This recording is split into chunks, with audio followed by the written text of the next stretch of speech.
আমাদের ছেলে মেয়েদের মধ্যে, ছোট ছোট বাচ্চাদের মধ্যে এখন দেখবেন জেদ করার প্রবণতা ভয়াবহ, প্রচণ্ড জেদি এখন পোলাপান। আমি তো প্রায় সময় বলি, বিভিন্ন বাসা বাড়িতে গেলে বাপ মা নিজের ছেলে মেয়েকে তাদের জেদকে খুব ভালোভাবে দেখে, এজন্য বলে যে বাচ্চা খুব জেদি। মানে এমনভাবে বলে যে এটা কি, এটা গুণের ব্যাপার, বাচ্চা যে অসুস্থ এটার খবর। কেন বাচ্চা জেদি হয়? শুধু একটা পয়েন্ট বলি, সেটা হলো যে আমাদের বেশিরভাগ অভিভাবকরা অভিভাবকত্বই শিখি নাই। ওই যে করোনা দেশের দ্বারা গেছে নাই তো, আপনি বাচ্চাকে শাসন করেন না, শুধুমাত্র আদর শিখছেন, তো বাচ্চাদের মাথায় উঠবেই।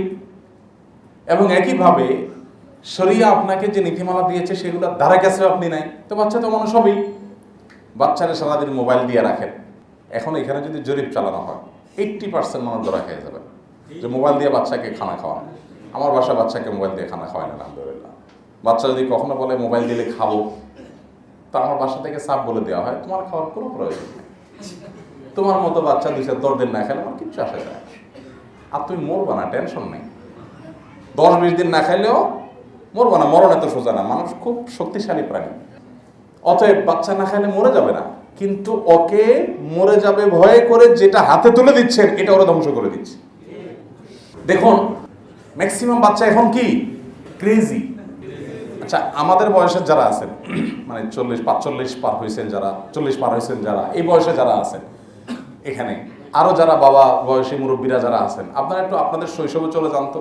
আমি আমার কথা মনে আছে, আমার পুরো চিত্র মনে আছে। আমার ছোটবেলায় আমি যখন শিশু ছিলাম, আশপাশে যে পোলাপান ছিল এগুলো একটু বেদামাজ টাইপ ছিল, সব মিনি মাছ বেদামাজ টাইপ পোলাপান দেখছি আমরা আমাদের ছোটবেলায়। তার মানে এগুলো সব এই চুপচাপ থাকতো, বসে থাকতো, বসায় দিছে মা, ওখানে বসে থাকতো, বেশি ক্ষুদে লেগে গেছে ফেল করে কান দিত, ধমকেটা দিলে আবার থেমে যেত।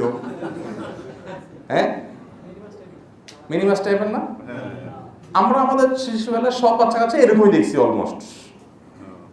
বাচ্চা আবার জিদ করতে পারে এটা আমরা খুব একটা জানতাম না, ধমক একটা দিছে থেমে গেছে।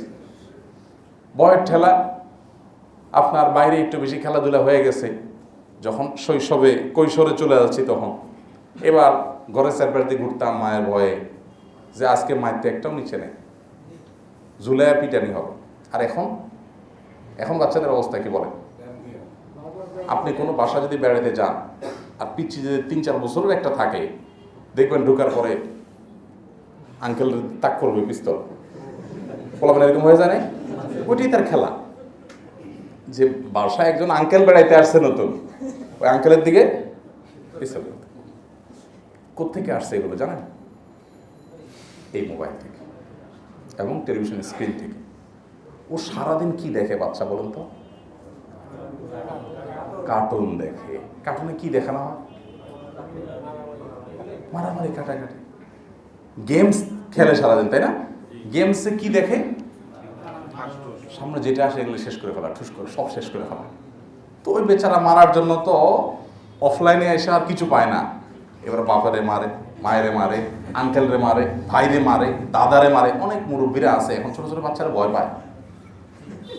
অনেক দাদারা আছে খুব ভয় পায় যে কখন যেন ইজ্জত ধরে টান দেয়, কোনো বিশ্বাস নাই।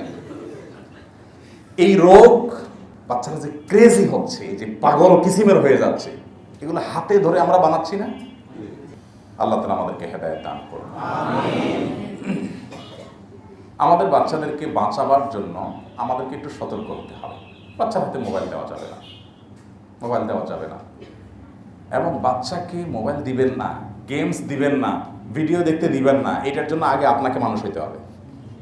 নিজে সারাক্ষণ আতাবেন আর বাচ্চাকে বলবেন এই পড়ালেখা করো, বাচ্চা মনে করবে হায় হায়, রাজ্যের সকল শান্তি বোধহয় ওই মোবাইল ফোনের মধ্যে। বাপ আমাকে বঞ্চিত করতে চায়, নিজে ঠিকই ভোগ করতেছে।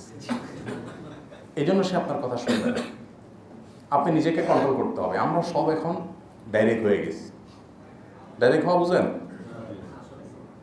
ডাইরেক্ট হয়ে গেছি আমরা, মোবাইলের মধ্যে এমনভাবে আসক্ত হয়ে গেছি। এখন তো অনেক মুরব্বীরই দেখা যায় যে সারাদিন ফেসবুক স্ক্রল করে, আঙ্গুলের এখানে অণুবীক্ষণ যন্ত্র দিয়ে তাকাইলে দেখবেন যে ক্ষয় হয়ে গেছে। এত টানতেছেন, এত টানতেছেন, এত টানতেছেন। আর এটা আজীব জিনিস যে আপনি যত টানেন ও আপনাকে বলবে না যে এন্ড, দ্য এন্ড বলবে, যে শেষ আর নাই নিচে বলবে। নেট যদি দুর্বল হয় ঘুরবে, যে অপেক্ষা করো অপেক্ষা করো অপেক্ষা করো, তোমাকে আরো নিচে নামানো হবে, তুমি আরো নিচে নামতে পারবা। নামতেছেন নামতেছেন, সকাল থেকে রাত পর্যন্ত টানছেন, তারপরেও শেষ নাই। আল্লাহ রাব্বুল আলামিন আমাদেরকে এর ভয়াবহতা থেকে বেঁচে থাকার তৌফিক দান করুন। আল্লাহর কাছে এগুলোর জন্য জবাবদিহি করা লাগবে ভাই, এই সময়গুলোর জন্য জবাবদিহি করা লাগবে কি লাগবে না বলেন? তাহলে আমরা তওবা করব, আমরা সময় নষ্ট করব না, সময়ের অপচয় করব না। আল্লাহ আমাদেরকে সেই তৌফিক দান করুন। আস-সুন্নাহ ফাউন্ডেশন, উম্মার স্বার্থে সুন্নাহর সাথে।